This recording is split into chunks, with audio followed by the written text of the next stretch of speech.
এখানে আমাদের সাথে একজন সেনাবাহিনী ছিল।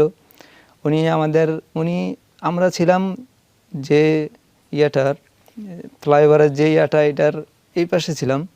এই পাশে থাকার কারণে উনি সেনাবাহিনী ছিল আমাদের সামনে, আমরা এই দিকে মুখ করেছিলাম আর পুলিশ আমাদেরকে এই পিছন থেকে আক্রমণ করতেছিল, যার কারণে আমি পিছনের দিকে তাকাইতে পারতেছি না, মাথা উঠাতে পারতেছি না। মাথা উঠালে দেখা গেছে গুলি লাগতে পারে, যার কারণে আমি এইদিকে ফিরেছিলাম।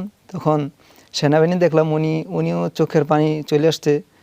তারপরে আমার সাথে যে দু একজন ছিল, উনি বলতেছে, দেখছেন স্যার নগদ গুলি করতেছে আর নগদ মানুষ মারতেছে, এখন আমাদেরকে সাহায্য করেন। উনি সেনাবাহিনী, উনি নিজে একটি বিভ্রান্তির ভিতরে পড়ে আছে, আমাদেরকে কিভাবে সাহায্য করবে। কিছুক্ষণ পর দেখলাম, যখন দেখতেছি সেনাবাহিনী পুলিশরা আগে আসতেছে, তখন সেনাবাহিনী উনি নিজের আত্মরক্ষার জন্য, নিজের যান বাঁচানোর জন্য উনি দেখলাম দৌড় দিয়ে চলে গেছে। তখন